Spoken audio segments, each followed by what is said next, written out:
الف لام میم ذلك الكتاب لا ريب فيه هدى للمتقين الذين يؤمنون بالغيب ويقيمون الصلاة ومما رزقناهم ينفقون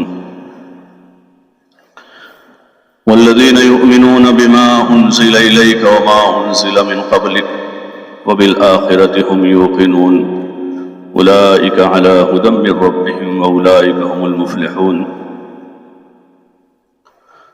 وقال تعالى ومن أحسن قولا ممن دعا إلى الله وعمل صالحا وقال إنني من المسلمين ولا تستوي الحسنة ولا السيئة ادفع بالتي هي أحسن فإذا الذي بينك وبينه عداوة كأنه ولي حميم وما يلقاها إلا الذين صبروا وما يلقاها إلا ذو حظ عظيم وقال تعالى قل هذه سبيلي أدعو إلى الله على بصيرة أنا ومن اتبعني وسبحان الله وما أنا من المشركين صدق الله العظيم۔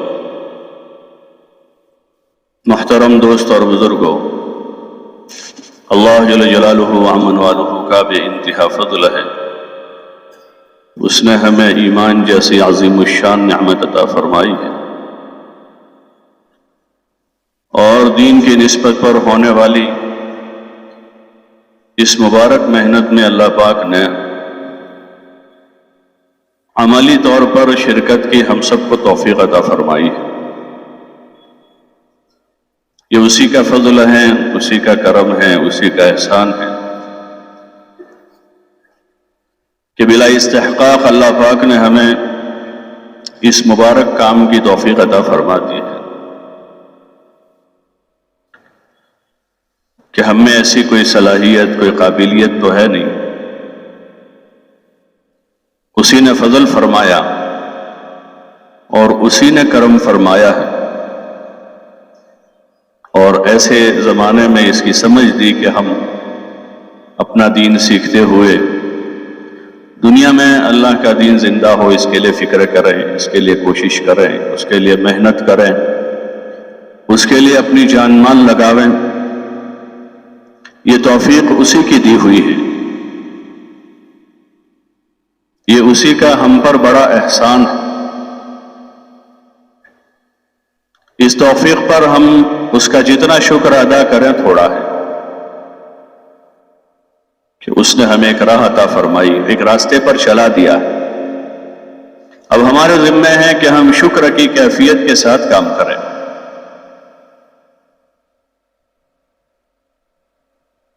اور شکر کی کیفیت یہ ہے کہ کام کا جو مقصد ہے، کام سے جو چیز مطلوب ہے، اس کو سیکھتے ہوئے، سمجھتے ہوئے، اس کے تقاضوں کو ہم پورا کریں۔ کسی بھی کام کے بارے میں انسان کو بصیرت ہے، اس کی سمجھ ہے، تو اس کو آدمی اچھی طرح سے کرتا ہے۔ دنیا کے جو فن اور ہنر ہیں، اس میں جتنا ماہر ہوتا ہے اس فن کا، وہ اس فن کو اچھے انداز میں کرتا ہے، ایسا کرتا ہے لوگوں کو پسند آ جاتا ہے کہ ماہر ڈاکٹر ہے، کہ اس کا بہترین علاج ہے، ماہر انجینئر ہے، یہ ماہر درزی ہے کہ اچھا کپڑا سیتا ہے، اس کو اپنے فن میں مہارت ہے۔ یہ اتنا بڑا کام ہے جس کے لیے اللہ پاک نے انبیاء علیہ السلام کو بھیجا، ان کی رہبری فرمائی وحی کے ذریعے سے۔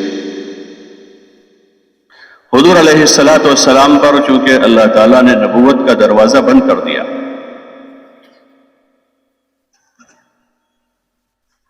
اب قیامت تک کوئی نبی نہیں آئیں گے، دین کی تکمیل ہو چکی ہے، اب کوئی نیا دین نہیں آئے گا، کوئی نیا طریقہ نہیں آئے گا۔ اللہ پاک نے اعلان کر دیا الیوم اکملت لکم دینکم واتممت علیکم نعمتی، کہ آج ہم نے تمہارے دین کو مکمل کر دیا اور اپنی نعمت کی تکمیل کر دی۔ وَرَضِيتُ لَكُمُ الْإِسْلَامَ دِينًا، اور ہم نے تمہارے لیے اسلام کو بطور دین کو پسند کر لیا. اب اس میں کوئی گنجائش نہیں ہے کمی زیادتی کی. قیامت تک آنے والے انسانوں کے لیے دین ہے. حضور علیہ الصلاۃ والسلام پر اللہ نے اس کی تکمیل فرمائی. اب قیامت تک یہی چلے گا اور اللہ اسے چلائے گا. اللہ اسے چلائے گا چاہے کتنی رکاوٹیں اس کے راستے میں آئے، لیکن اللہ اس کو چلا کے رہے گا. واللہ متم نورہ یریدون لیطفئوا نور اللہ بافواہہم واللہ متم نورہ ولو کرہ الکافرون. کہ اللہ اسے چلائے گا، اس کو تکمیل تک پہنچائے گا. لیکن جو اس خیر میں ذریعہ بن جاوے، جو اس کا واسطہ بن جاوے، وہ خوش قسمت لوگ، سعادت مند لوگ جو اس خیر کے لیے ذریعہ بن رہے. یہ سعادت مندی ہے، یہ خوش قسمتی ہے، یہ بڑی سعادت ہے. دنیا کے مادی وسائل ملنے پر انسان خوش ہوتا ہے، مال ہے، ملک ہے، زمین جاگیر ہے، اس کے ملنے پر لوگ خوشیاں مناتے ہیں، جشن مناتے ہیں، فخر سے اس کو بیان کرتے ہیں، اپنے مال کو، اپنی جائیداد کو، اپنی کرسی کو اپنا تعارف کرواتے ہیں اس نسبت سے. حالانکہ یہ ساری چیزیں فانی ہیں، سب چیزوں کو فنا ہے. لیکن اس کا ایک احساس ہے لوگوں کو کہ میرے پاس مال ہے. زمانے میں اس کا رواج ہے کہ مال والے اپنا مال ظاہر کرتے ہیں، اس پر فخر کرتے ہیں. کرسی والے اپنے کرسی پر، ملک والے اپنے ملک پر. حالانکہ بے قیمت چیزیں ہیں، ساری چیزیں بے قیمت ہیں، متاع کے قبیل سے، گزارے کے لیے، استعمال کر کے چھوڑ دینے کی ہے، استعمال کر کے پھینک دینے کی چیزیں ہیں، جمع کرنے کی چیزیں نہیں ہیں. لیکن زمانے میں رواج اس کا ہے تو اسی پر لوگ فخر کیے ہوئے ہیں. ہمارے پاس جو چیز ہے دین، اور دین کی دعوت، دین کی محنت، اس کا اجر، اس کا بدلہ، اس کا ثواب باقی رہنے والا ہے. اس لیے حضور پاک صلی اللہ علیہ وسلم نے اسی طرف متوجہ کیا امت کو. دنیا کی بے ثباتی کو واضح کیا، ظاہر کیا، اور اپنے عمل سے بھی بتایا، کہ کم سے کم دنیا سے فائدہ اٹھایا اور اپنے جان و مال کو زیادہ سے زیادہ اللہ کی عبادت و اطاعت پر اور دین کے تقاضوں پر لگایا، جو زندگی کا بنیادی مقصد ہے. تخلیق انسانی کا پہلا مقصد عبادت و اطاعت ہے. وما خلقت الجن والانس الا لیعبدون، کہ ہم نے جنات و انسان کو صرف اور صرف اپنی عبادت کے واسطے پیدا کیا ہے. یہ پہلا بنیادی مقصد ہے. حضور علیہ الصلاۃ والسلام نے اپنی جان و مال اس پر لگائی، عبادت و اطاعت میں. اپنی ذات سے عبادت کی، نمازیں پڑھی، روزے رکھے، تلاوت کی، اللہ کو یاد کیا، اور کثرت سے عبادت کی آپ صلی اللہ علیہ وسلم. اتنی لمبی نمازیں پڑھی آپ نے کہ پیروں پر اورا مارا. اتنی لمبی نمازیں.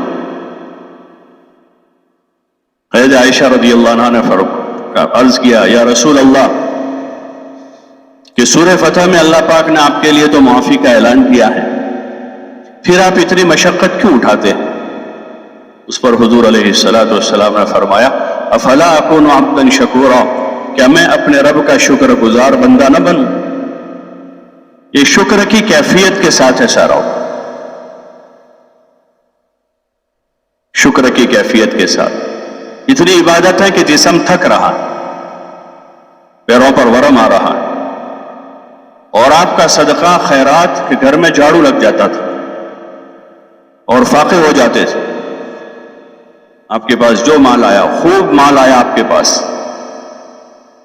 کے پاس خوب مال آیا. مختلف روایات ہیں اس میں، مختلف موقعوں پر آپ نے جو خرچ کیا ہے. حکایت صحابہ میں بہت سارے قصے ہیں، اور فضائل صدقات کے بعض ابواب میں بھی اس کے واقعات ہیں. حضور صلی اللہ علیہ وسلم کے خیرات کے، صدقے کے.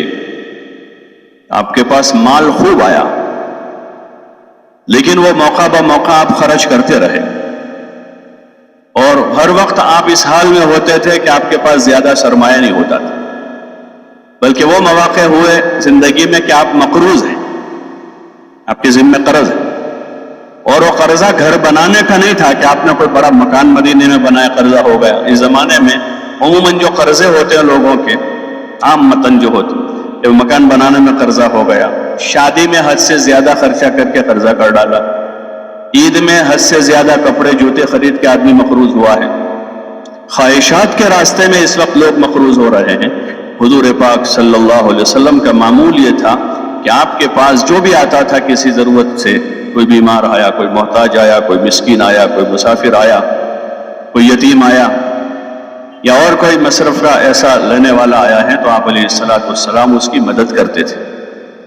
اور دین کے تقاضے ہوتے تھے مختلف، اور مختلف تقاضے تھے، ان تقاضوں پر آپ کا مال لگا اور اسی پر آپ کی جان لگی، عبادت و اطاعت پر اور دین کی دعوت پر، اس کی محنت پر۔ صحابہ کو وہ اسی پر لگوایا، عبادت اطاعت پر۔ اس لیے صحابہ کے بھی احوال ہیں جو عبادات کے واقعات فضائل نماز میں، نماز کے قصے ہیں، تو جہاں حضور صلی اللہ علیہ وسلم کی نماز، حضرت ابوبکر کی نماز کا قصہ ہے، حضرت عمر کی نماز ہے، حضرت علی کی نماز ہے، ایسے دیگر صحابہ کی نماز کیسی تھی؟ اعلیٰ درجے کی نماز تھی، اور فرائض کے علاوہ نوافل، کسی کی رات بھر نفلیں ہیں، کسی کی آدھی رات کی نفلیں ہیں، کسی کی 1/3 رات کی نفلیں ہیں۔ حکایات صحابہ میں حضرت شیخ رحمۃ اللہ علیہ نے ان کے زندگی کے وہ مختلف واقعات، ان کی شجاعت کے، دلیری کے، بہادری کے، تقوی کے اور جمنے کے، مجاہدوں کے، فضائل نماز میں ان کی نماز کے، اہتمام نماز کے اور کثرت نماز کے، کہ کتنی زیادہ نمازیں تھیں۔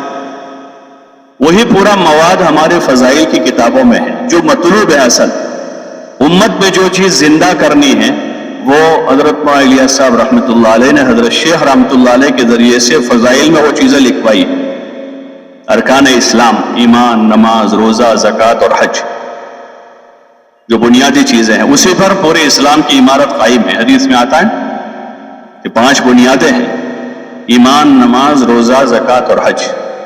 کسی جگہ مثال بھی دی ہے خیمے کی، کہ 4 کونوں کی اس کے ستون ہے اور ایک بیچ والا ایمان ہے، تو وہ ارکان اسلام کو اندر جمع کیا ہے، اس سے متعلق آیات اور اس کے متعلق احادیث اور اس کے فضائل، پھر حضور علیہ السلام، صحابہ، عشر مبشرہ، مہاجرین و انصار، کہ ان کی نماز کیسی تھی، کتنا اہتمام تھا اس کا۔ حضور علیہ السلام کی نماز کے اہتمام کے بارے میں لکھا ہے کہ آپ مرض الموت، وفات میں ہیں، آخری جو آپ کے 4-5 دن گزرے ہیں وہ ایسے تھے کہ جس میں بے ہوشی طاری رہتی تھی، تو آپ علیہ السلام نماز کے وقت ہوش میں آ جاتے تھے، اور 2 آدمیوں کے سہارے، حضرت علی اور حضرت عباس رضی اللہ عنہ کے سہارے سے اپنے گھجرے سے مسجد میں تشریف لاتے تھے۔ آپ نماز نہیں پڑھا پاتے تھے، آپ کی موجودگی میں آپ ہی نماز پڑھاتے تھے، آپ ہی پڑھاتے تھے، لیکن آپ اس وقت اتنے بیمار ہیں کہ آپ نماز نہیں پڑھا پا رہے تھے۔ حضرت ابوبکر کو آپ نے حکم کیا تھا، وہ نماز پڑھا رہے تھے، اور حضور علیہ السلام 2 آدمیوں کے سہارے سے مسجد آ کر نماز باجماعت ادا کرتے تھے۔ امت کو یہ سبق دیا ہے کہ نماز اتنی اہم عبادت ہے۔ اتنی سخت بیماری میں بھی آپ علیہ السلام بیٹھ کر وہ نمازیں ادا کی، آپ کھڑے ہونے کی سکت نہیں تھی، چلنے کی سکت نہیں تھی آپ، لیکن آپ علیہ السلام نے اپنی امت کو یہ اہتمام کر کے عملاً سبق سکھایا کہ نماز اتنا اہم فریضہ ہے۔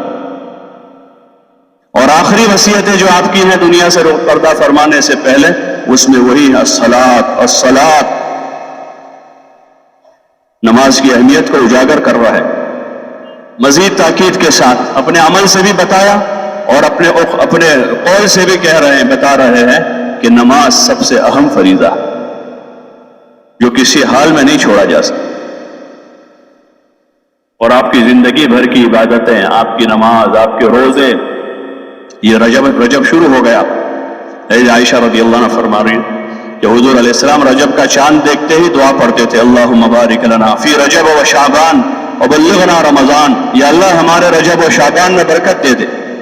ابھی تو رمضان کو 2 مہینے باقی ہیں، لیکن عبادت کی اہمیت کی طرف متوجہ کر رہے امت کو کہ روزہ بہت بڑی عبادت ہے، مقصد زندگی میں سے ہے، ارکان اسلام میں سے ہے، بہت بڑی عبادت ہے۔ ابھی 2 مہینے باقی ہے اس کو، اور ابھی سے دعا میں یہ آگے بارک لنا فی رجب و شعبان، یا اللہ ہمارے رجب اور شعبان میں برکت دے دے اور ہمیں رمضان تک پہنچا دے۔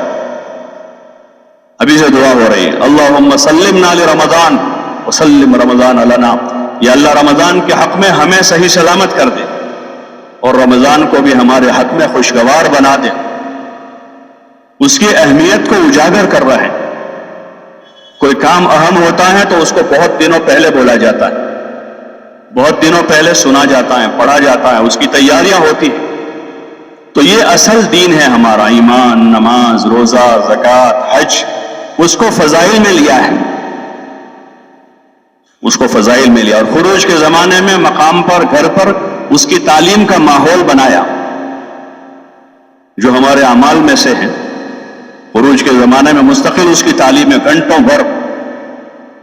حضرت مولانا یوسف صاحب کی ہدایت میں ہے کہ صبح شام 2 وقت اس کی تعلیم ہو، فضائل کی کتابوں کی، اور جم کر اس کو گھنٹوں پر بیٹھ کر سنا جاوے اچھی طرح سے، تاکہ وہ فضیلت مستحضر رہے تو عمل کا جذبہ بڑھتا جاوے، نماز پڑھنے کا، ذکر کرنے کا، قرآن پڑھنے کا، روزے رکھنے کا۔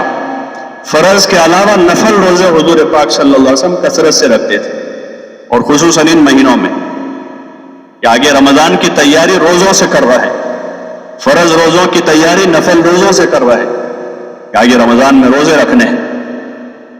نماز، فرض نماز کی تیاری نماز کے پہلے کی سنتوں سے کر رہا ہے، ظہر سے پہلے 4 رکعت پڑھی، فجر سے پہلے 2 رکعت پڑھی، عصر سے پہلے 4 رکعت پڑھی، عشاء سے پہلے 4 رکعت پڑھی، کہ آگے فرض ہیں تو اس کی تیاری کر رہے ہیں۔ ذہن یکسو ہو جاتا ہے جب آدمی اذان ہوتے ہی مسجد چلا جاتا ہے اور سنت پڑھ لیتا ہے، ذہن یکسو ہو جاتا ہے اگلی نماز کے لیے، تاکہ فریضہ اچھی طرح ادا ہو، کیونکہ اصل بنیاد فرائض ہیں جس کا حساب بھی ہونا ہے۔ حدیثوں میں آتا ہے اول ما یحاسب به العبد یوم القیامت الصلاۃ، وہ فرض نماز ہے جس کا حساب ہونا ہے قیامت کے دن۔ تو فرائض میں قوت پیدا کرنے کے لیے اس سے پہلے حضور صلی اللہ علیہ وسلم نے فرض روزوں سے پہلے نفل روزے ہیں، فرض نمازوں سے پہلے سنت نمازیں ہیں۔ ایسے آپ کی زکوٰۃ کے علاوہ، یعنی آپ نے تو اپنے پاس رکھا ہی نہیں کچھ، اور امت کو زکوٰۃ کے علاوہ صدقات اور خیرات کی ترغیب دی کہ خوب صدقہ کریں، خیرات دیں اور خرچ کریں۔ فقیر سے فقیر مسلمان کو بھی خرچ کرنے کی ترغیب دی، فقیر کو بھی کہ وہ بھی خرچ کرے، جس پر زکوٰۃ نہیں ہے تو فرض نہیں ہے اس پر، صاحب نصاب نہیں ہے تو اس پر زکوٰۃ نہیں ہے، لیکن عام سے عام مسلمانوں کو بھی اس کا حکم دیا کہ اپنے مال میں سے دوسروں کو کھلاویں، پلاویں۔ افشوا السلام، اطعموا الطعام، کہ سلام کو عام کرو اور کھانا کھلاؤ۔ وصلوا والناس نیام، اور ایسے وقت میں نماز پڑھو جب لوگ سوئے ہوئے ہیں۔ ادخلوا الجنان، جنت میں داخل ہو جاؤ۔ اس کی ترغیب دی ہے تاکہ فرائض جو ہے مضبوط ہو جاوے، جو اصل اساس۔ اور ہماری اس مبارک محنت کا مقصد بھی وہی ہے کہ بنیادی طور پر سب سے پہلے امت میں فرائض زندہ ہو جاوے۔ لیکن وہ فرائض زندہ کیسے ہوں گے؟ اس کے لیے جو طریقہ کار ہے ہمارا اس میں کہ اس کو ہم کرتے ہوئے زندہ کریں گے۔ حضرت مولانا یوسف صاحب رحمۃ اللہ علیہ فرماتے تھے کہ امت میں ہم جن چیزوں کو زندہ کرنا چاہتے ہیں ان کو لے کر پھریں۔ خصوصاً رمضان میں جو آپ کی تقریریں ہیں، آپ کے بیانات ہیں، اس میں اس زمانے میں رمضان میں خروج کا ماحول نہیں تھا۔ لوگ غیر رمضان میں، بارش میں اور ایسے موسموں میں کسان لوگ، مزدور لوگ وقت لگا لیتے تھے۔ رمضان میں کم خروج تھا، لوگ نکلتے نہیں تھے۔ اب تو اللہ کا فضل ہے کہ رمضان میں بھی خوب جماعتیں نکلتی ہیں۔ تو اس وقت جو مولانا نے ترغیب دی ہے اور فضائل بتائے اس کے نکلنے کے، اس میں سے جس چیز کو زندہ کرنا چاہتے ہیں اس کو ہم لوگوں میں لے کر پھریں۔ اگر ہم چاہتے ہیں کہ امت میں روزے بھی زندہ ہو جاوے تو روزوں کے ساتھ پھریں، تو دنیا میں امت میں روزے بھی زندہ ہو جائیں گے۔ نماز چاہتے ہیں تو نماز لے کر پھریں گے، علم زندہ کرنا چاہتے ہیں کہ علم لے کر پھریں گے، ذکر زندہ کرنا چاہتے ہیں تو ذکر لے کر پھریں۔ کہ بیپاری جو چیز لے کر پھرتا ہے وہ گلی گلی پہنچ جاتی ہے، جوتے والا جوتا لے کر پھرتا ہے تو دیہات دیہات میں جوتا مل جاتا ہے، کپڑے والا کپڑا لے کر پھرتا ہے تو گلی گلی میں کپڑا مل جاتا ہے، سبزی والا سبزی کا ٹھیلا لے کر پھرتا ہے تو اندر دیہات تک میں سبزی مل جاتی ہے، پھل والا پھل لے کے پھرتا ہے تو اس گاؤں میں پھل مل جاتے ہیں۔ ایسے ہم ان مبارک اعمال کو لے کر پھریں گے، ایمان کے ساتھ، عمل کے ساتھ اور اخلاق کے ساتھ، ذکر کے ساتھ اور صحیح علم کے ساتھ۔ جب نقل و حرکت ان چیزوں کے ساتھ ہوگی تو انشاءاللہ یہ چیزیں دنیا میں زندہ ہو جائے گی، اور یہی اس محنت کا بنیادی مقصد ہے کہ ہر مسلمان اپنی ذات سے اپنا دین سیکھتے ہوئے، اپنا ایمان سیکھتے ہوئے، اپنی نماز سیکھتے ہوئے، اپنا علم حاصل کرتے ہوئے، اللہ کا ذکر سیکھتے ہوئے اور اپنے اخلاق کو بناتے ہوئے، اپنے اندر ایثار اور ہمدردی کا جذبہ پیدا کرتے ہوئے، اپنے اندر تواضع اور عاجزی کی صفت پیدا کرتے ہوئے، اپنے اندر جفاکشی اور مجاہدے کی کیفیت پیدا کرتے ہوئے، صرف اور صرف ایک اللہ کے لیے کہ اور کوئی غرض نہیں، نہ مال مقصود ہے، نہ ملک مقصود ہے، نہ پیسہ مطلوب ہے، نہ کوئی عہدہ چاہ رہے ہیں، نہ کوئی کرسی مطلوب ہے، نہ اپنی جماعت کی عمارت مقصود ہے کہ بھئی 10 آدمیوں کے درمیان میں ذمہ دار بنا دیا جاوے، یہ بھی نہیں چاہتے۔ اس لیے عموماً دیکھتے جب ذمہ دار بنانے کا مسئلہ آتا ہے جماعت میں تو ساتھ بھائی مجھے نہیں، ان کو بنا دو، کوئی ان کو بنا لو، کوئی کہتا ہے ان کو نہیں، ان کو بنا لو، کہ وہی اصل چیز ہے کہ کوئی ہمارے اندر سے کوئی غرض نہیں ہے، نہ کوئی مادی چیز مطلوب ہے، ملک و مال مطلوب ہے اور نہ جاہ مطلوب ہے، صرف اور صرف ایک اللہ کی رضا کے خاطر کہ اللہ ہم سے راضی ہو جائے، اور کچھ نہیں چاہتے۔ اس جذبے کے یہی ہمارے 6 نمبر ہیں کہ صرف اللہ مطلوب ہے۔ اس جذبے کو لے کر دنیا میں پھرنا اور اپنے اوقات کی ترتیب بنا کر 4 مہینے اور چلوں کے لیے جانا، اور چونکہ خروج اور سفر جو ہے وہ تو کم ہی ہوتا ہے، اگر آدمی 4 مہینے بھی لگاتا ہے تو سال بھر کا وہ 1/3 ہے، اور 1 چلہ لگاتا ہے آدمی تو تقریباً وہ 10واں حصہ ہے، 9 چلوں میں سے 1 چلہ جائے گا، اور سہ روزہ ہے آدمی کا تو 10واں حصہ ہے، باقی 27 دن اپنے گھر پر ہیں۔ تو خروج میں رہتے ہوئے ان کاموں کا عادی بننا ہے، ایمان پر زندگی گزارنے کا، عبادت کا، ذکر کا، حسن اخلاق کا اور اخلاص کا، ان چیزوں کا عادی بنتے ہوئے اب اپنے گھر اپنے مقام پر رہ کر اپنی تجارت، اپنے کاروبار کے ساتھ، اپنے بیوی بچوں اور اپنے خاندان کے ساتھ، اور جن لوگوں کے ساتھ اللہ نے ہمیں وابستہ کیا ہے ان سے ہم کٹ نہیں سکتے، اللہ نے وابستہ کیا ہے، وہ اللہ کا حکم ہے، ماں باپ کے ساتھ رہنا، بھائی بہنوں کے ساتھ رہنا، رشتہ داروں کے ساتھ رہنا، بیوی بچوں کا حق ادا کرنا، اور اپنے گزارے کے لیے کوئی سبب اختیار کرتے ہوئے اپنے اہل و عیال کا نفقہ ادا کرنا، اور جو واجب حقوق ہمارے ذمہ اس کو ادا کرنا، ان حقوق سے اللہ نے ہمیں وابستہ کیا ہے، یہ کوئی زائد چیزیں نہیں ہیں، لیکن ان حقوق کو کیسے ادا کرنا وہ حضور علیہ السلام اور صحابہ کی زندگی سے ہم سیکھیں گے۔ اگر ہم نے حضور علیہ السلام اور صحابہ کی زندگی سے سیکھ کر ان کی نقل اتارتے ہوئے ہم اپنے گھر میں، اپنے کاروبار میں، اپنی بیوی بچوں میں رہیں گے تو ہم دنیا میں پھنس نہیں جائیں گے، دنیا کے دھوکے میں ہم نہیں آ جائیں گے۔ اگر وہ حضور علیہ السلام اور صحابہ سے نہیں سیکھا، ہم ابا امی سے سیکھا ہے، انہوں نے دادا دادی سے سیکھا تھا، انہوں نے صحیح حضور اور صحابہ والے مبارک علم کی روشنی میں وہ چیزیں نہیں سیکھی جو تعاملاً ہمارے عرف میں چل رہی ہے، کاروبار اور شادی بیاہ اور آپسی تعلقات میں ایک دوسروں کے ساتھ برتنا اور رہنا، جو ہم نے سیکھا وہ ابا امی سے سیکھا ہے، بھائی بہنوں سے سیکھا ہے، قوم اور معاشرے کے ریت رواج سے سیکھا ہے، اور چونکہ وہ جہالت کی بنیاد پر ہے، وہ جہالت کی بنیاد، اس میں علم نہیں ہے، وہ سارے چیزوں میں سے علم نکلا ہوا ہے۔ اس کی مثال ایسی ہے کہ کسی ایک بڑے مکان میں روشنی نہیں ہے، مکان تو بڑا بنا ہوا ہے لیکن اس مکان میں روشنی نہیں ہے، اجالا نہیں ہے اس میں، تو اس مکان میں زندگی گزارنا مشکل ہوگا۔ دن میں اجالا ملے گا تو گرمی لگ رہی ہے، اور رات میں جو ہے نہ اجالا ہے نہ ٹھنڈک ہے. کوئی کام سلیقے سے اس گھر میں نہیں کر پائیں گے چاہے گھر کتنا ہی بڑا ہے. نہ کچن میں کام ہو سکے گا, نہ آدمی ٹوائلٹ جا سکے گا اندر سلیقے سے, اور نہ کوئی اور کام, کیونکہ اندھیرا ہی اندھیرا ہے وہاں پر.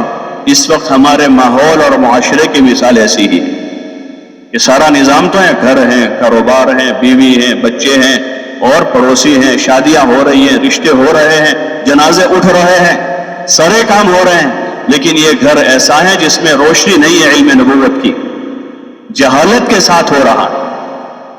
حضور علیہ السلام آئے تو جاہلیت تھی, جہالت ایسی تھی کہ وہ جہالت لوگوں کی صفت بنی ہوئی تھی, لیکن حضور علیہ السلام اللہ تعالیٰ کے وہاں سے مبارک علم لے کر آئے, جس علم نے لوگوں کے درمیان میں تمیز کی, لوگوں کے درمیان میں اس علم نے تمیز کی. جاہلیت کا دور الگ ہو گیا اور اسلام کا دور الگ ہو گیا. اب جاہلیت دھیرے دھیرے دھیرے دھیرے ختم ہو گئی اور علم دھیرے دھیرے عام ہو گیا. وہی بنیادی چیز ہے, وہ ایک بنیادی چیز ہے کہ جاہلیت ختم ہو جاوے ہمارے عقائد میں سے, عبادات میں سے, معاملات میں سے, معاشرت میں سے. ہمارے اخلاق اور رہن سہن کا جو ہمارا عرف ہے وہ قوم و سماج کے ریت رواج پر نہیں بلکہ حضور علیہ السلام اور صحابہ کی مبارک سنتوں پر آ جاؤ. یہی مطلوب ہے اس محنت کے ذریعے سے.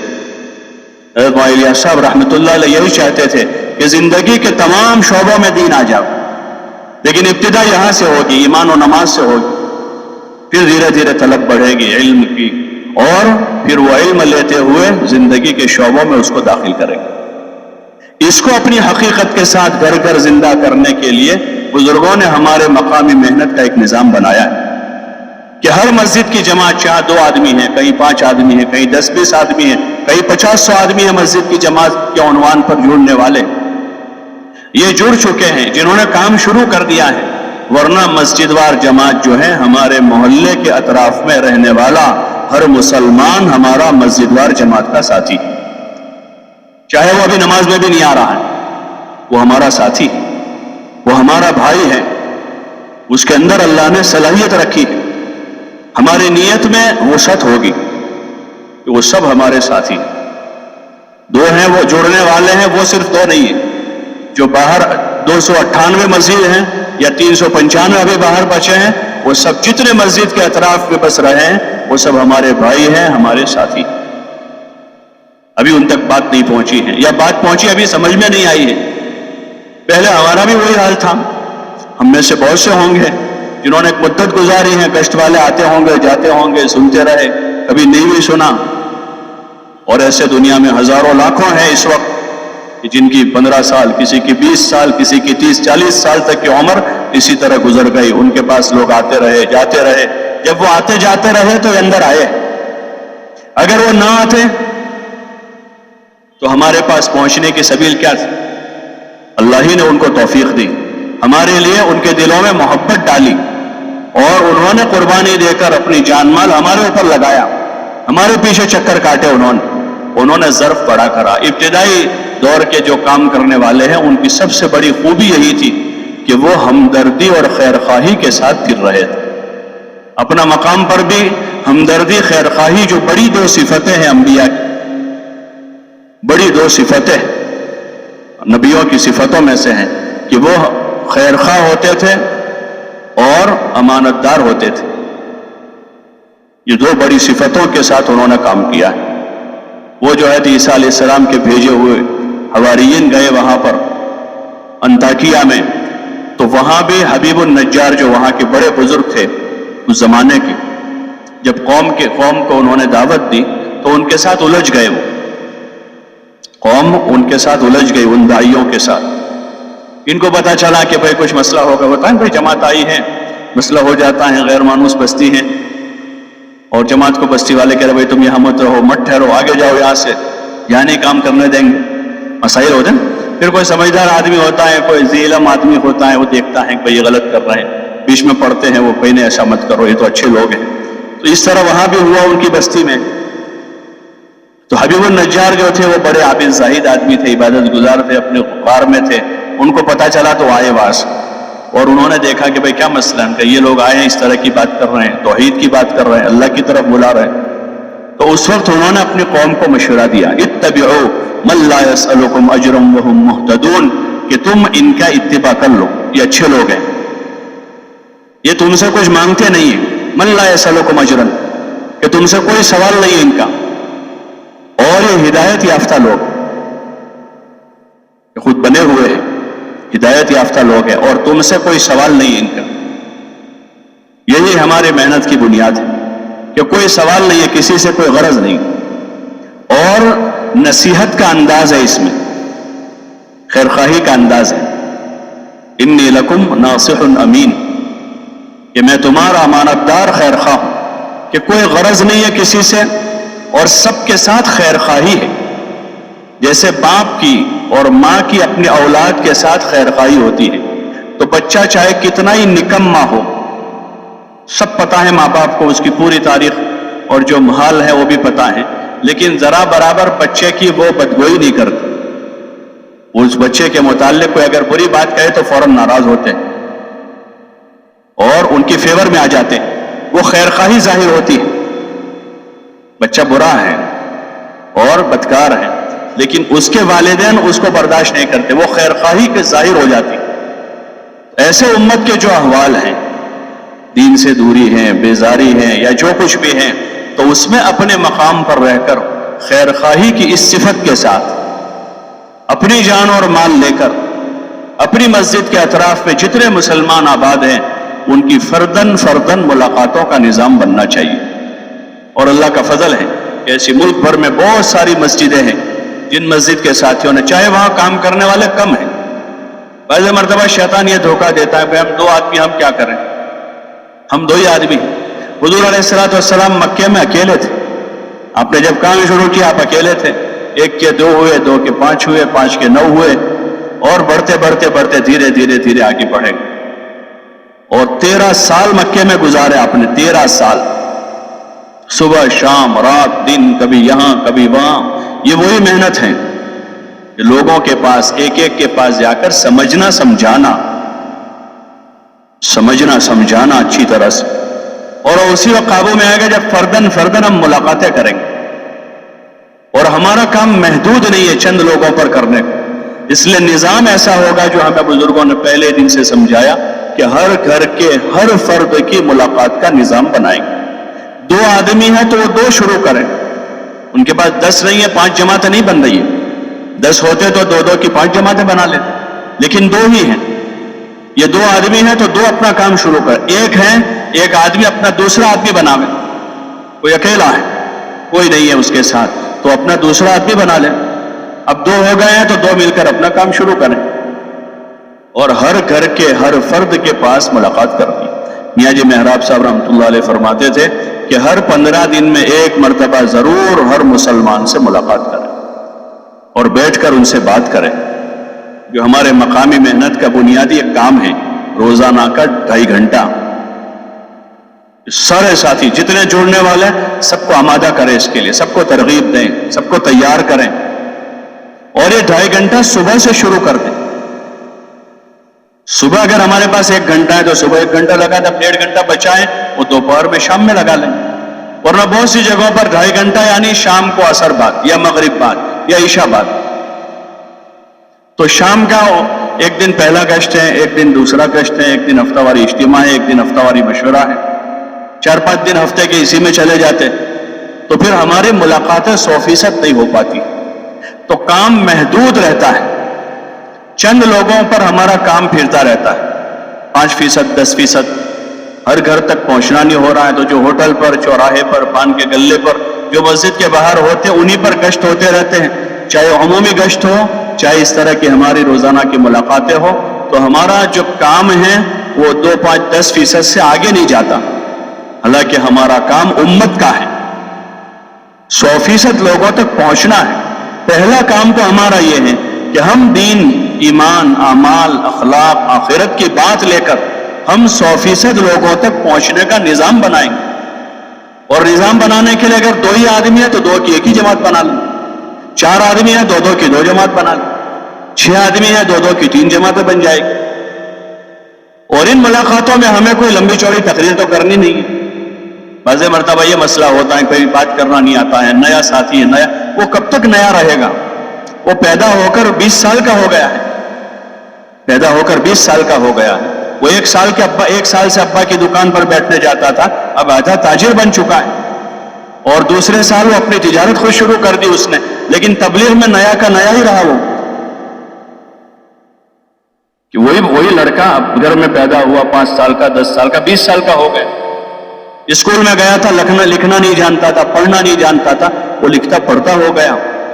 وہ SSC پاس ہو گیا, 12ویں پاس کر لی اس نے, گھر کے بہت سارے کام کرتا ہو گیا وہ.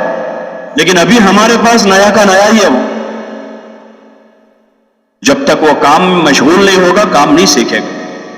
سے طریقہ ہے ان کو اپنے ساتھ, پرانوں کے ذمے کہ نیوں کو ساتھ لیں, نیوں کے ذمے کہ پرانوں کے ساتھ رہیں. ایک ملاقات میں انہوں نے بات کی, دوسری ملاقات میں اس سے بات کراویں. وہ ہمت نہیں کر رہا ہے, لیکن ان کو ہمت دیں, ترغیب دیں کہ آپ جتنی کر سکے بات کرو, میں پوری کر لوں. کیونکہ ہمارے کوئی مشکل مسائل تو ہے نہیں, فقہی مباحث تو بیان نہیں کرنے, عقائد اور فلسفے کی تو باتیں نہیں ہیں, کوئی بھی اختلافی امر کی کوئی بات ہی نہیں ہے. سیدھے موٹے سے انداز میں ایمان, اعمال, اخلاق, آخرت کی باتیں ہیں, اور راہ خدا میں نکلنے کے لیے تیار کرنا ہے. اتنا آسان کام ہے, اتنا آسان کام ہے کہ شروع ہی میوات سے ہوا ہے.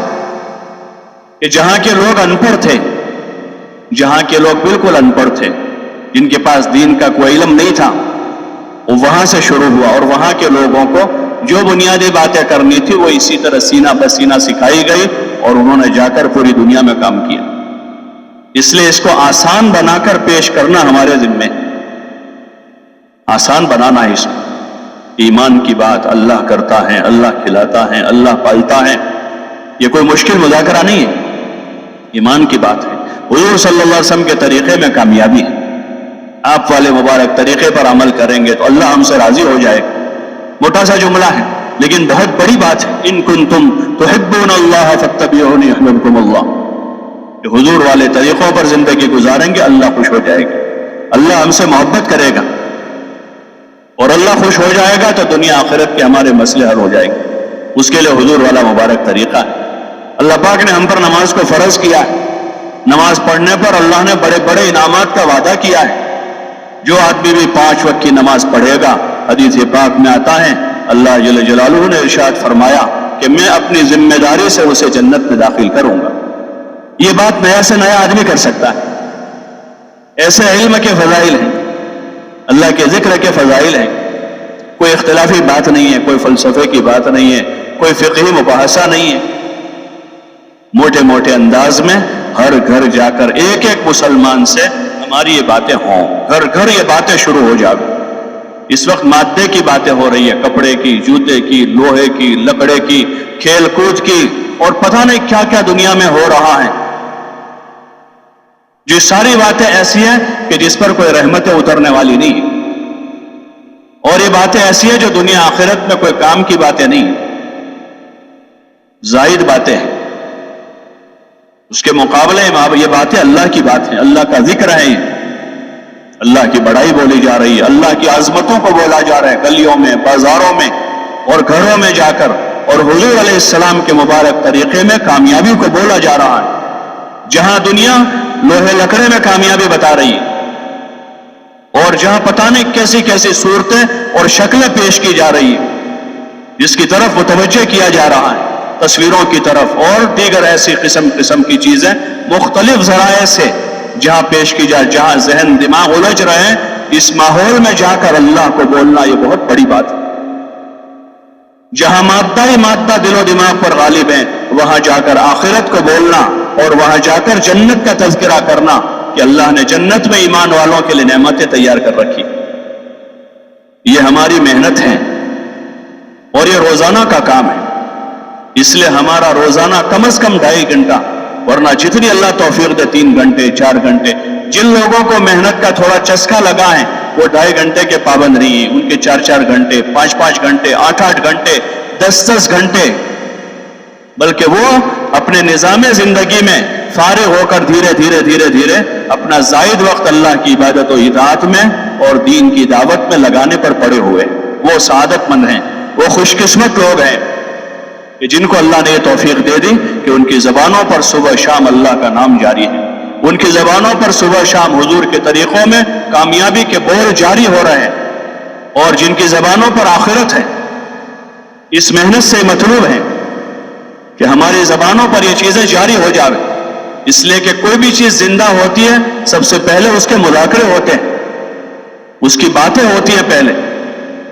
یہ روزانہ کی محنت سے مطلوب ہے، گشتوں کے ذریعے سے، ملاقاتوں کے ذریعے سے، اور لوگوں کو راہ خدا میں نکلنے کے لیے جو تیار کرنا ہے وہ ان مذاکروں کی بنیاد پر، سفر کی بنیاد پر نہیں ہے کہ فلاں علاقہ بہت اچھا ہے، فلاں امیر صاحب بہت اچھے ہیں، آپ کی ہوا بدل جائے گی تو تندرستی ہو جائے گی، ان بنیادوں پر نہیں ہے، بلکہ ہماری بنیاد ایمان اور عمل ہے، حضور علیہ السلام کا مبارک طریقہ ہے، دین کا مبارک علم ہے، ان بنیادوں پر کھڑا کیا جائے گا تو پھر سفر کی جتنی مشقتیں ہوگی وہ جانے والا برداشت کر لے گا، حالات جتنے بھی خراب ہوں گے خراب حالات میں بھی وہ پیچھے ہٹ نہیں کرے گا، اس لیے کہ مقصد کچھ اور ہے، مقصد سفر نہیں ہے، مقصد علاقہ نہیں ہے، اور مقصد ساتھی نہیں ہے، مقصد دین ہے اور مقصد آخرت ہے۔ انہی بنیادوں پر حضرت مولانا الیاس صاحب رحمۃ اللہ علیہ نے، حضرت مولانا یوسف صاحب رحمۃ اللہ علیہ نے، حضرت مولانا انعام الحسن صاحب رحمۃ اللہ علیہ نے اپنے مجمع کو اٹھایا تھا، اور اسی لیے دنیا بھر میں یہ کام لے کر ایسے لوگ پہنچے کہ جن کے پاس وسائل نہیں تھے، جن کے پاس اسباب نہیں تھے، جن کے پاس مال نہیں تھا، اللہ کی بنیاد پر کھڑے ہوئے، اللہ کو بولتے ہوئے دلوں میں اللہ کا یقین پیدا ہوا، حضور علیہ السلام اور آپ کے طریقوں کو بولتے ہوئے آپ والا مجاہدہ اور آپ والی قربانیاں اور آپ والی مشقتوں کو جھیلتے ہوئے دنیا کے ملکوں میں ایسے افراد تیار ہوئے کہ جنہوں نے اپنے اپنے علاقوں میں اور پھر اپنے علاقوں سے نکل کر مختلف تقاضوں پر امت میں چل پھر کر انہوں نے یہ عالم بھر میں اس کام کا جو نظام نظر آ رہا ہے وہ ان پرانے لوگوں کی قربانیاں ہیں۔ ابھی ہمارے پاس آیا، ہمارے کندھوں پر امانت ہے، یہ ہمارے کندھوں پر یہ امانت اسی طرح محفوظ رہے، اس کے مذاکرے اور اس کی ترتیبیں اور اس کا جو کام ہے، اس امانت کی حفاظت کرتے ہوئے ہمیں اپنے ذات سے اس کو آگے لے کر چلنا ہے، اپنے محلوں میں اپنے علاقوں میں ایسا عملہ تیار کرنا ہے کہ جن کی کوئی غرض نہیں ہے کہیں جانے کی، کسی کے ساتھ جانے کی، کسی کے ساتھ رہنے کی، جانے کی رہنے کی کوئی اندر کی تمنا نہیں ہے، وہ اپنی جان اور مال لے کر حاضر ہے کہ ہم اللہ کے کام کے لیے آئے ہوئے، ہماری اور کوئی غرض نہیں، اللہ کا کام کرنا چاہ رہے ہیں، اور یہ کام کر کے اپنی آخرت بنانا چاہ رہے ہیں، یہ کام کر کے دنیا بنانا نہیں چاہ رہے، یہ کام کر کے شہرت حاصل کرنا نہیں چاہ رہے، یہ کام کر کے اپنی آخرت بنانا چاہ رہے ہیں کہ اللہ ہم سے راضی ہو جائے۔ اس لیے چل پھر کر محنت کرنی ہے، جو اصل ہماری بنیادی محنت ہے اور عمومی محنت ہے، اس کام کا اصل جو ہے وہ عموم میں محنت ہے کہ گھر گھر جانا، ایک ایک فرد سے ملنا، اور عموم جو ہے عموم اس میں امت کا زیادہ طبقہ جو ہے وہ عموم ہی ہے، خواص تو 1-2% ہوتے ہیں، خواص جو ہے خواص 1% ہو، کسی بھی محلے میں جب کتنے خواص قسم کے لوگ آپ فہرست بنائیں گے، خصوصی گشت، ہمارے جو گشت ہیں خروج کے زمانے میں 5 گشت ہیں، اس میں 1 گشت ہے خصوصی گشت، 1 گشت، ایک جماعت بنا دی جائے خصوصی گشت کے لیے، اس محلے کے 5-7 62 لوگ ہیں ان سے مل خصوصی طور پر، ہر مسجد میں 5 آدمی 7 آدمی ایسے ملیں گے، اور باقی جو 500 آدمی 700 آدمی 800 آدمی 1000 آدمی کون ہے؟ وہ عموم ہے۔ اس لیے اصل ہمارا جو کام ہے امت کے عموم میں ہے، اور یہ گھر گھر کی ملاقات کے راستے سے ہے۔ اس لیے گزارش ہے تمام صوبے والے اپنے اضلاع میں، اضلاع والے اپنے نیچے حلقوں میں، حلقے والے اپنی مسجدوں کی سطح پر اس محنت کو مضبوط کریں گے تو انشاءاللہ اس محنت کے راستے سے جب پہنچنا ہوگا لوگوں تک، عام سے عام لوگوں تک پہنچنا ہوگا، تو وہیں سے انشاءاللہ لوگ نماز کے لیے آئیں گے، لوگ اللہ کی طرف متوجہ ہوں گے، ابتدا ہوگی اس طرح سے، لوگ مانوس ہوں گے۔ ابھی تو دین کی باتوں سے بھی انسیت نہیں ہے، اس لیے ایک بڑا طبقہ وہ ہے گشت والوں کو دیکھ کر آگے پیچھے ہو جاتا ہے کہ انسیت نہیں ہے۔ کچھ لوگ وہ ہیں جو گھر میں ہوتے ہوئے بھی بات سننا نہیں چاہ رہے ہیں کیونکہ وہ ان باتوں سے مانوس ہی نہیں ہے، وہ کیسے مانوس ہوں گے؟ ان کو مانوس کرنے کے لیے جو انبیاء علیہ السلام کا طریقہ ہے وہ اخلاق، اخلاق ہیں. حضور صلی اللہ علیہ وسلم نے نبوت کے سے پہلے کا جو آپ کا زمانہ مکے میں گزرا ہے، آپ کی عمر کا 40 سال تک آپ پہنچے، وہاں تک آپ نے جب سے ہوش سنبھالا وہاں سے لے کر وہاں تک آپ صلی اللہ علیہ وسلم نے اپنے اخلاق اور اپنی خدمت سے لوگوں کو متاثر کیا. آپ نے لوگوں کی خدمت کی بغیر کسی غرض کے، آپ کی کوئی غرض نہیں تھی کسی سے، آپ نے لوگوں کی خدمت کی اور آپ نے اپنے اخلاق پیش کیے. اسی لیے جب آپ پر وحی آئی اور آپ پر ایک ڈر کی کیفیت کے ساتھ آپ گھر لوٹے، حضرت خدیجہ رضی اللہ عنہا سے کہا کہ آپ مجھے چادر اڑا دو، چادر اڑا دو. آپ پر ایک ڈر کی کیفیت تھی. اس وقت حضرت خدیجہ نے جب قصہ سنا تو ان کو تسلی کے کلمات کہے آپ علیہ الصلوۃ والسلام کو. حضرت خدیجہ رضی اللہ عنہا نے اس میں یہی کلمات کہے. حالانکہ آپ کی عبادت بہت زیادہ تھی، آپ خوب عبادت کرتے تھے. یہ نہیں کہا کہ آپ عبادت گزارو اس وجہ سے اللہ آپ کو ضائع نہیں کرے، بلکہ آپ کے جو اور خصوصی اوصاف تھے، انک لتصل الرحم وتحمل الکل وتکسب المعدوم وتعین علی نوائب الحق، ان کا لے کے آپ تو جو ہے لوگوں کی مدد کرتے ہیں، آپ تو صلہ رحمی کرتے ہیں، آپ لوگوں کا بوجھ اٹھاتے ہیں، مقروض لوگوں کے قرضے چکا دیتے ہیں. اس میں آپ کی ان سے کوئی غرض نہیں تھی اور سب سے رشتہ داری بھی نہیں تھی. یہ آپ کا عام سلوک تھا سب کے ساتھ. اس وقت یہ کام کسی نہ کسی درجے میں ہو رہا ہے، لیکن رشتہ داری یا دوستی کی بنیاد پر ہو رہا ہے کہ بھائی خوشی میں شریک کیوں آئے بھائی کہ ہمارے رشتہ دار کی شادی، کیوں آئے ہیں ہمارے دوست کا جنازہ ہو رہا ہے. حالانکہ بعض حقوق ایسے ہیں جو مسلمان کے مسلمان ہونے کے ناطے مسلمان پر ہے. ملے تو اس کو سلام کرنا، اس کی خوشی میں مبارکباد دینا، وہ مصیبت میں آئے تو تعزیت کرنا، اس کا انتقال ہو جائے تو جنازے کے پیچھے جانا. اس قسم کے جو حقوق ہیں وہ اسلامی نسبت سے ایک مسلمان کے مسلمان پر ہیں. انبیاء علیہم السلام نے ان چیزوں کو زندہ کیا، لوگوں کے ساتھ سلوک کیا، صلہ رحمی کی، کھانا کھلایا، اس نے اخلاق سے پیش آئے. حضور علیہ السلام نے اس کی بڑی ترغیب دی اور فرمایا خیر الناس من ينفع الناس، کہ لوگوں میں سب سے بھلا اچھا آدمی وہ ہے جو لوگوں کو فائدہ پہنچاتا، کہ ہماری جان و مال سے لوگوں کو نفع پہنچے.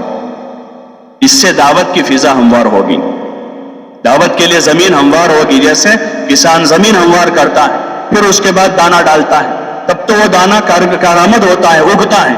اور اگر زمین ہموار نہیں، سخت زمین ہے، پتھریلی زمین پر دانے ڈالے ہیں، وہ دانے اگیں گے نہیں، وہ بھی ضائع ہو جائیں گے. اس لیے بعض مرتبہ ساتھی کہتے بہت گشت کرتے ہیں، دوسرا گشت 2 سال سے کر رہے ہیں لیکن کچھ ہو ہی نہیں پا رہا ہے. اب ہم صرف گشت کے دن جا رہے ہیں آ رہے ہیں، لوگوں میں سننے کا بھی جذبہ نہیں. اس کے لیے بزرگوں نے کہا دوسرے گشت جو غیر مانوس بستیوں میں کر رہے ہیں اور نئی نئی جگہوں پر گشت کر رہے ہیں، تو گشت کے علاوہ ہفتے میں ضرورت ہو تو روزانہ 2.5 گھنٹہ لگانے کے لیے 2 آدمی وہاں بھیجے.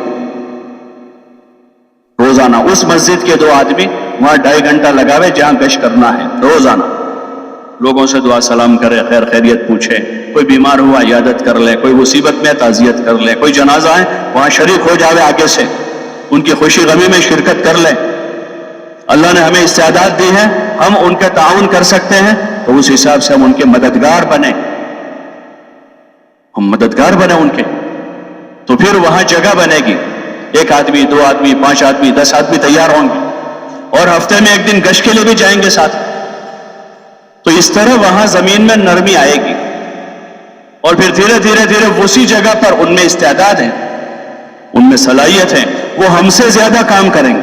اس وقت دنیا کا جو کام ہے اس میں بعض ملکوں میں بعض علاقوں میں خوب کام ہو رہا ہے. جہاں جن لوگوں کے ذریعے سے وہاں کام پہنچا ہے ان کے علاقے میں اتنا کام نہیں جتنا وہاں ہو رہا ہے، اس لیے کہ ان میں صلاحیت زیادہ تھی، ان میں صلاحیت زیادہ. حدیثوں میں آتا ہے رب مبلغ او عام سامع، کہ بہت سارے وہ لوگ جن تک پہنچایا گیا وہ زیادہ کریں گے جنہوں نے پہنچایا ان کے مقابلے میں. تو استعدادیں ہیں، ان استعدادوں کو اجاگر کرنے کے لیے ان کو کام کے لیے تیار کرنا ہے تاکہ ہمارا کام بھی اپنی مسجد کی سطح سے ہو اور پھر آگے وہاں ان محلوں میں، ان بستیوں میں، ان گلیوں میں بھی اللہ رسول کے مذاکرے زندہ ہو، وہاں بھی ایمان و عمل کی باتیں زندہ ہو جائیں. یہ بھی ایک کام ہے. بعض مرتبہ صرف ہماری نظر خروج پر ہوتی کہ بھئی 4 مہینے کی جماعت بنی تو کام ہوا، چلے کی جماعت بنی تو کام ہوا، وہ بھی ایک بنیادی اور ضروری چیز ہے. لیکن وہاں نماز زندہ ہو رہی ہے، لوگوں میں سننے کا جذبہ پیدا ہو گیا، لوگ تعلیم میں بیٹھنے والے بن گئے، تو یہ کام کی شروعات ہو چکی، اب دھیرے دھیرے وہ آگے جائے گا۔ تو ہدف بنا کر جو مضبوط ہماری مسجدیں ہیں وہ اپنی مسجدوں کا کام سنبھالتے ہوئے، اپنے گشت اور اعمال کو کرتے ہوئے، ایسے اپنے قرب و جوار کی مسجدیں جہاں عمل نہیں ہے، جہاں کام نہیں ہے، یا وہ جگہ جہاں مسجدیں ہی نہیں ہے، مسلمانوں کے محلے ہیں، ہزار مکان، 2,000 مکان پر ایک مسجد ہے، اب وہاں دور تک محلہ پھیلا ہوا ہے، ایسی جگہوں پر ٹھکانے بنا کر دوسرے گشتوں کے راستے سے ان کو کور کریں، اور وہاں ہر جگہ اذان نماز با جماعت شروع ہو۔ یہ سب سے پہلا ہمارا ہدف ہے کہ جہاں کہیں مسلمان آباد ہے وہاں اذان نماز با جماعت ہو، چاہے 2 مسلمان ہو۔ حدیث میں آتا ہے جب چرواہا بکریاں چرانے والا جب جنگل میں اذان دیتا ہے اور پھر نماز پڑھتا ہے، اللہ پاک فخر کرتا ہے فرشتوں کے سامنے، دیکھو میرا بندہ، کہ جہاں بھی مسلمان صحابہ جہاں بھی گئے دنیا میں مسجدیں نہیں تھی، مراکز نہیں تھے۔ حضور علیہ السلام ہجرت کر کے مدینہ گئے، مدینے میں کوئی مسجد نہیں تھی۔ آپ قبا کے راستے سے مدینہ میں داخل ہوئے تو آپ نے پہلی مسجد قبا میں، حالانکہ آپ کا قیام چند دنوں کا ہے، لیکن آپ نے وہاں سب سے پہلے مسجد تعمیر کی اور وہاں نماز قائم کی۔ وہاں سے آپ آگے چلے، راستے میں جمعہ کا دن آیا تو جمعہ کی نماز آپ نے ادا کی ایک جگہ پر۔ مدینہ منورہ پہنچے، آپ نے اپنا گھر نہیں بنایا، سب سے پہلے آپ نے مسجد بنائی، اور وہی جیسی استعداد تھی ایسی مسجد بنا لی۔ اس وقت جب مسجد کی بات آتی ہے تو فوراً تصور ہوتا ہے کہ اس کے لیے بہت بڑا پلان تیار ہوں اور اس کے لیے بہت بڑا چندہ کیا جاوے، اور پھر اس کے بعد تو وہ مسجد 10 سال کے بعد بنتی ہے۔ حالانکہ مسجد تو جہاں نیت کر لی جس زمین میں، وہ زمین مسجد ہے۔ اللہ پاک نے حضور علیہ السلام کو جن خصوصیات دی اس میں خصوصیت یہ ہے، آپ فرما رہے ہیں جعلت لی الارض مسجدا وطہورا، کہ اللہ تعالیٰ نے میرے لیے پوری زمین کو پاک بنا دیا اور سجدہ گاہ بنا دیا کہ جہاں بھی نماز پڑھنا چاہے پڑھ سکے، اور جس جگہ کو خاص کر دیا وہ جگہ خاص ہو گئی مسجد کے لیے۔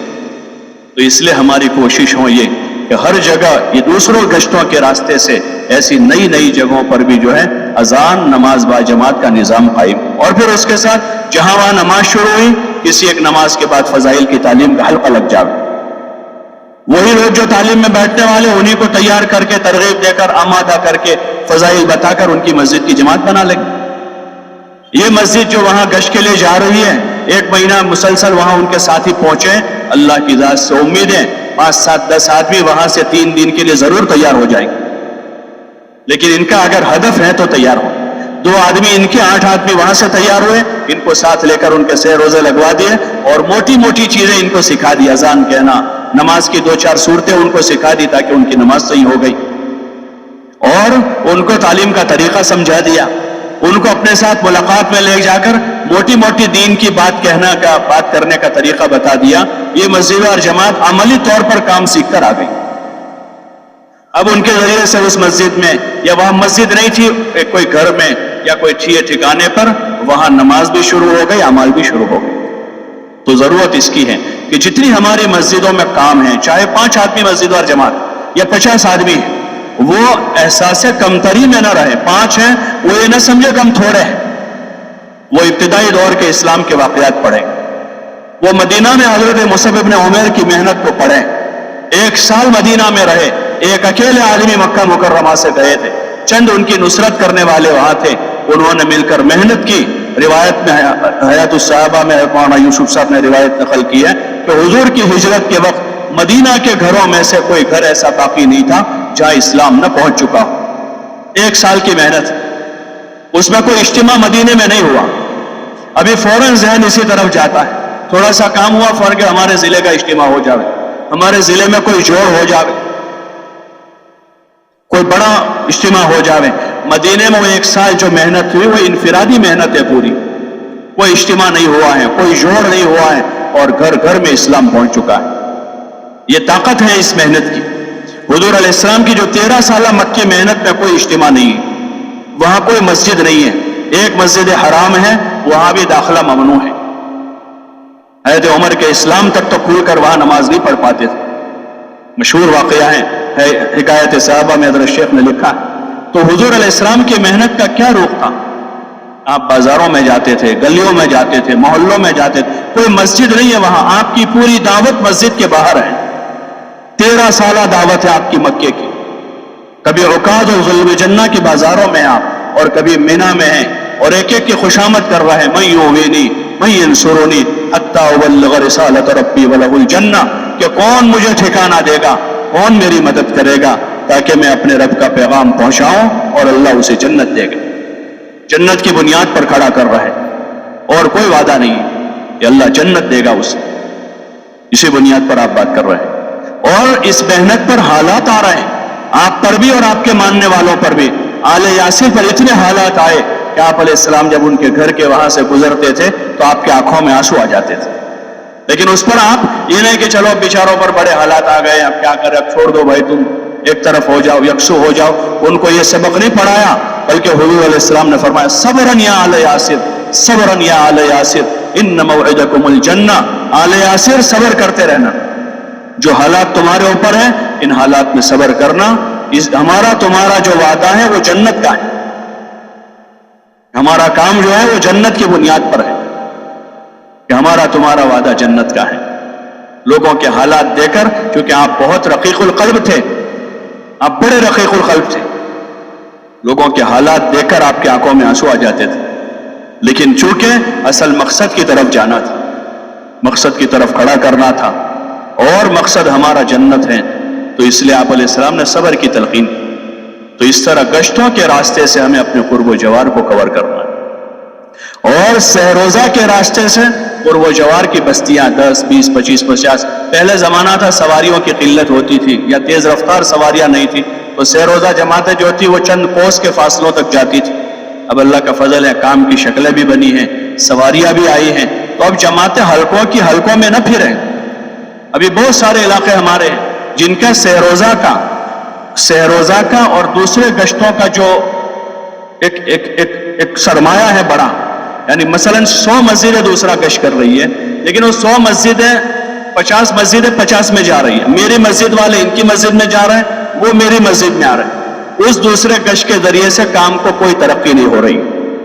ہم پہلا گشت اپنا کرتے ہی ہیں، ہمارے پہلے گشت کے دن وہ ہمارے یہاں آ رہے ہیں، ان کے پہلے گشت کے دن ہم ان کے وہاں جا رہے ہیں، وہ آ کر ہم کو کمزور کر رہے ہیں، ہم ان کو جا کر کمزور کر رہے ہیں.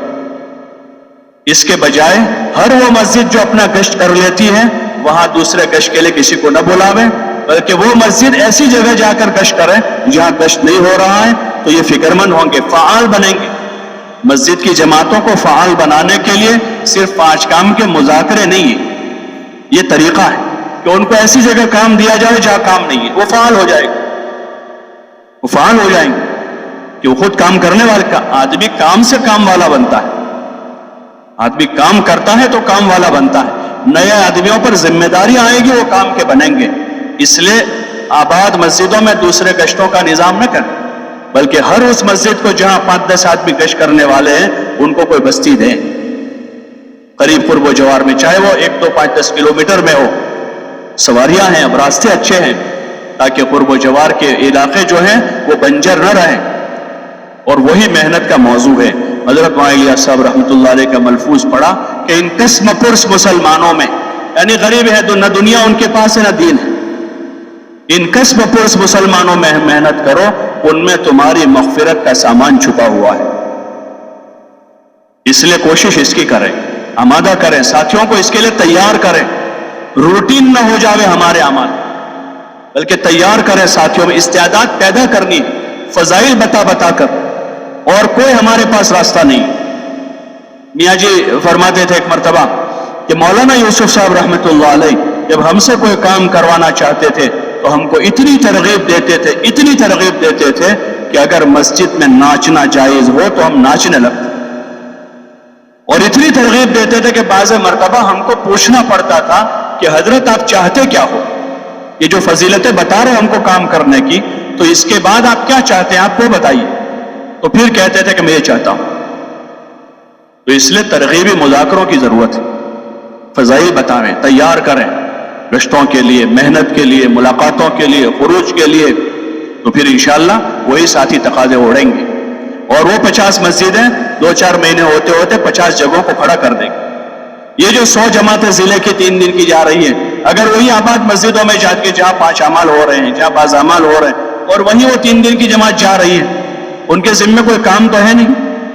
صبح شام تعلیم کریں گے, صبح شام ناشتہ کریں گے, کھائیں گے اور پھر آگے بڑھیں گے وہ, کیونکہ وہاں تو مسجد کی جماعت گشت کر رہی ہے, 2-4 آدمی 5 آدمی کام کرنے والے, اور ضلع میں 100 جگہ ایسی ہے جہاں کوئی نہیں ہے, وہاں 5 نمازی بھی نہیں ہے, کہ 100 مسجدیں ایسی پڑی ہیں, 200 بستیاں ایسی پڑی ہیں جہاں اذان نہیں ہو رہی, اور وہاں 5-25 مسلمانوں کے گھر ہیں. ہمارا پہلا اور اصل ہدف یہی ہے کہ ایسی بستیوں میں جایا جائے جہاں مسلمانوں کے ایمان کا مسئلہ ہے, جہاں 5 نمازیں نہیں ہیں, جہاں اذان ہی نہیں ہو رہی ہے. اور ہمارے پاس یہ 3 دن کی جماعتیں جو ہیں وہ ایک زبردست انرجی ہے ہماری اپنے ضلع کو کھڑا کرنے کے لیے. ہمارے پاس سرمایہ موجود ہے, لیکن اس سرمایہ کا صحیح استعمال ہو, اس لیے اس کا نظام جو ہے وہ مشوروں سے ہو. ہر مسجد آزاد نہ ہو جائے کہ کہیں جا کے گشت کر لیں, کہیں جا کے 3 دن لگا دیں, جس کی مرضی میں آیا جہاں چلا جاوے, بلکہ ہمارا پورا کام مشورے کے بندھن کے ساتھ, مشورے کے ذمہ دار اور فیصل بھی مشورے کے تابع ہیں, اور جو مشورے سے کام کرنے والے وہ بھی مشورے کے تابع ہیں. سب آپسی مشاورت کا کام ہے ہمارا, کہ سب آپس میں مشورہ کریں گے. بھائی فیصل صاحب کی جماعت جا رہے ہیں, اس کا بھی مشورہ ہوگا, اور مامور صاحب کی جماعت جا رہی ہے تو ان کا بھی آپس میں مل جل کر مشورہ کریں گے. کام کا تقاضا دیکھیں گے کہ کام کا تقاضا کہاں ہے, یہ لوگ کہاں گشت کرے تو زیادہ فائدہ ہے, یہ 3 دن کی جماعت کہاں جائے تو زیادہ فائدہ ہو, یہ چلے کی جماعت کہاں جائے تو وقت اچھا گزرے گا, ساتھیوں کا بھی فائدہ ہو, علاقے میں بھی کام ہو. ان ساری چیزوں کو ذہن میں رکھتے ہوئے آپسی مشاورت سے ہمارا نظام بنے, سہ روزہ جماعتوں کا اور دوسرے گشتوں کا, اور سالانہ خروج کا بھی. سالانہ خروج ہے یہ, تو اس میں کیا نفع کی شکل ہے, ان ساتھیوں کا کن کے ساتھ جانا مناسب ہے, کون سے علاقے میں, جب آپسی مشاورت ہوگی اور اس میں ہمارے سب کے ذہنوں پر کام غالب ہوں, سب کے ذہن پر کام غالب, کام کا نفع کیا ہے, دین کا فائدہ کیا ہے. بارہا ہم نے سنا کہ بھئی مشورے میں رائے ایسی بناویں کہ دین کا فائدہ دیکھیں, دین کا فائدہ دیکھیں. صحابہ کے اور حضور علیہ السلام کے جو مشورے ہیں ان میں ہم دیکھیں کہ ہمیشہ انہوں نے دین کو مقدم رکھا ہر امر میں, چاہے مقامی امور ہو یا بیرونی امور ہو یا جو بھی امور ہیں, ہمیشہ حضور علیہ السلام اور صحابہ نے دین کو مقدم رکھا, دین کے منفعات کو مقدم رکھا, اور ہمیشہ اپنی ذاتی منفعات کو قربان کیا ہے. ہمیشہ یہ کیا انہوں نے. ہمیں اپنے آپ کو ان بنیادوں پر لا کہ ہماری ذاتی کوئی منفعت نہیں, دین کا فائدہ دیکھیں گے اپنی ترتیبوں میں بھی, اپنے کام میں بھی, اپنے خروج میں بھی, مقام پر بھی, کہ دین کا فائدہ کیا ہے, دعوت کا نفع کس چیز میں ہے, اور ساتھیوں کی ترقی کس چیز میں ہے. چاہے اگر اس چیز میں مجاہدہ ہوگا, قربانی ہوگی, تو ساتھیوں کو ترغیب دے کر آمادہ کریں گے, ترغیب دیں گے. جیسے حضور صلی اللہ علیہ وسلم ترغیب دی, اور ترغیب کے ساتھ ساتھ آپ علیہ السلام خود آگے رہے, سارے قربانی کے موقعوں پر آپ آگے رہے, سارے موقعوں پر. بدر میں آپ سب سے آگے ہیں, احد میں آپ آگے ہیں, تبوک میں آپ آگے ہیں, خندق کے موقع پر آپ آگے ہیں. بھوکا پیاسا رہنے کا وقت آیا تو آپ آگے رہے, خرچ کرنے کا وقت آیا تو آپ سب سے آگے رہے, نماز پڑھنے کا وقت آیا تو آپ سب سے آگے ہیں. جتنے بھی کام ہیں یہ حضور علیہ السلام کا طریقہ رہا, اور آپ نے پھر اس کے بعد اپنے عملے کو, اپنی امت کو ترغیب دی اور فضائل بتائے ہر وقت. تو اللہ کا فضل رہا کہ کیسے صحابہ کی جماعت نے ساری قربانیاں برداشت کر کے کام کر لیا. ایسے ہمارے پچھڑوں کو دیکھتے ہیں, ہمارے بڑوں کو. آج بھی جو حضرات ہمارے درمیان میں موجود ہیں, اللہ پاک ان کی عمروں کو دراز کرے اور صحت عافیت کے ساتھ, سلامتی کے ساتھ ان کا سایہ تادیر ہم پر باقی رکھے, کہ ان کی زندگیوں کو ہم دیکھیں کہ 80-80 سال کی, 90-90 سال کی عمریں ہوئی, وہ کام کے عمومی اعمال سے جڑے ہوئے. اکثروں کو دیکھتے ہیں یا سنتے ان کے علاقے کے ساتھیوں سے کہ وہ علی گڑھ کے جو حضرات ہیں ابھی بھی اپنے عمومی گشت کر رہے ہیں اپنی مسجد کی جماعتوں کے ساتھ. ابھی ماضی قریب تک وہ 3-3 دن لگاتے تھے. اب چونکہ ملکی اور صوبائی اتنے سارے تقاضے ہوتے ہیں کہ شاید 3 دن کر رہتے ہوں گے مہینے میں, لیکن ابھی تک وہ اپنے سہ روزے لگا رہے تھے, اپنے چلے لگاتے تھے, اور اپنی مسجدوں کی عمومی گشت. یہ وہ اصل چیز ہے اور وہی ہماری خوراک ہے. اور خوراک جتنی ملتی ہے جب جسم تندرست رہتا ہے, خوراک ہے یہ. باقی جوڑ ہیں, اجتماعات ہیں, اس قسم کے جو خصوصی سفر ہیں وہ تو اچار اور سلاد کی طرح ہے کہ کھانے کے ساتھ اس کو کھاوے تو ٹھیک ہے, کہ بھئی کھانا آدمی اچھی طرح سے کھا اس کے ساتھ ہے تو ٹھیک ہے, ورنہ اسی پر گزارا نہیں ہو سکتا. دھیرے دھیرے دھیرے آدمی کمزور پڑ جائے گا. اس لیے ہم سب طے کریں انشاءاللہ کہ اپنے عمومی اعمال کی خوب پابندی کریں گے. بھائی نیت کرتے ہیں انشاءاللہ. اور قربانی میں آگے ہم 2 بار 3 دن لگا کر اپنے مجمع سے 1 مرتبہ 3 دن مانگیں گے. انشاءاللہ محلے میں کوئی باقی نہیں رہے گا. اگر ہم 4-5 گھنٹے لگا کر اپنے مجمع سے 2.5 گھنٹہ مانگیں گے تو انشاءاللہ مسجد کی جماعت میں کوئی باقی نہیں رہے گا. اور محبت سے مانگیں گے, ان پر احسان جتلا کے نہیں کہ بھائی میں نے 2 بار لگائے, بلکہ وہ جتنا دیں گے اس کو خوشی سے قبول کریں گے. ان کو اپنا معاون سمجھیں گے کہ ہمارے مددگار. اصل تو میرے ذمہ تھا, پورا کام مجھے کرنا تھا, لیکن یہ میرے مددگار بن گئے ہیں. اللہ ان کو جزائے خیر دے. ان کے محاسن بیان کریں گے, ان کی خوبیوں کو اجاگر کریں گے, اور ہمدردی کے وصف کے ساتھ انشاءاللہ اپنے مجمع کو لے کر چلیں گے تو اللہ پاک پروان چڑھا دے گا. کریں گے انشاءاللہ. اور اس کے ساتھ ہمارا طبقات کا کام ہے. ویسے میں نے عرض کیا طبقات 1% 1.5% اتنا ہی ہے. طبقات جو ہیں ان کی تعداد تھوڑی ہے. ایسا نہ ہو کہ ہمارا پورا جو فکر ہے اور ہماری پوری محنت اسی کی نظر ہو جائے. اصل تو ہمارا یہ عمومی کام ہے, اور اس کے ساتھ چونکہ مختلف طبقات اپنی اپنی جگہوں پر ہیں, باصلاحیت لوگ ہیں, تو ان کی صلاحیتوں کی ہمیں ضرورت ہے, تو ہم انہیں کام کی طرف, دین کی طرف متوجہ کریں گے. تو اس کے لیے سال بھر میں کبھی کبھار ان کو جوڑنا پڑے, ایک بار جوڑ لیا. وہ جوڑ کے لیے نہیں کہ بھائی ہر ہفتے جوڑ ہو رہے ہیں اسٹوڈنٹس کے, اور ہر ہفتے جوڑ ہو رہے ہیں تاجروں کے, اور ہر مہینے جوڑ ہو رہا ہے ڈاکٹروں کے, تو وہ طبقہ ہی رہے گا پھر. اصل تو ہمیں ان مختلف راستوں سے ان کو اس عمومی کام میں لا کر خواص کو عوام بنانا ہے, کام کے اعتبار سے اور دین کے اعتبار سے. وہ اپنی جگہ پر رہے, اپنی اور ڈاکٹری میں, اپنی تجارت میں, لیکن دین کے اعتبار سے وہ خواص نہ رہے, عام بن جائے. جیسے ایک زمانہ تھا کہ صرف میوات والے تبلیغ میں تھے, ایک عام طبقہ تھا. پھر ہوا تو علی گڑھ کے پڑھے لکھے بھی آئے, اور بنگلور بمبئی کے تاجر بھی آئے. تو پھر وہ جو لوگ جڑے تو وہ عوام کے ساتھ, وہ عوام جیسے ہو گئے کام میں, کہ وہ بھی ان کی طرح بستر اٹھا کر پھرنے لگے, 4-4 مہینے جانے لگے, اور مسجدوں میں سونے لگے جو اپنے گھروں میں رہتے تھے. تو وہ ان کے ذریعے سے وہ عام بن گئے.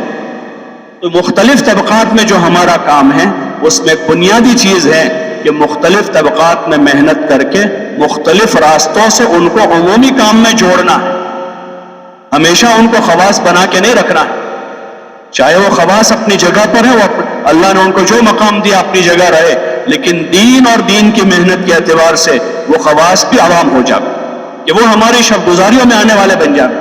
وہ ہمارے محلے کے عمومی گشت میں جہاں ایک مزدور گشت کر رہا ہے, وہاں ہمارے ڈاکٹر صاحب بھی مزدور کے ساتھ گشت میں. جہاں ایک ملازم گشت کر رہا ہے, وہاں ہمارا سیٹھ صاحب کہ وہ آفس میں جاتے ہیں تو وہ سیٹھ ہیں اور یہ ان کا نوکر ہے, لیکن مسجد میں آئے تو نوکر بات کر رہا ہے, سیٹھ صاحب ان کی بات سن رہے ہیں.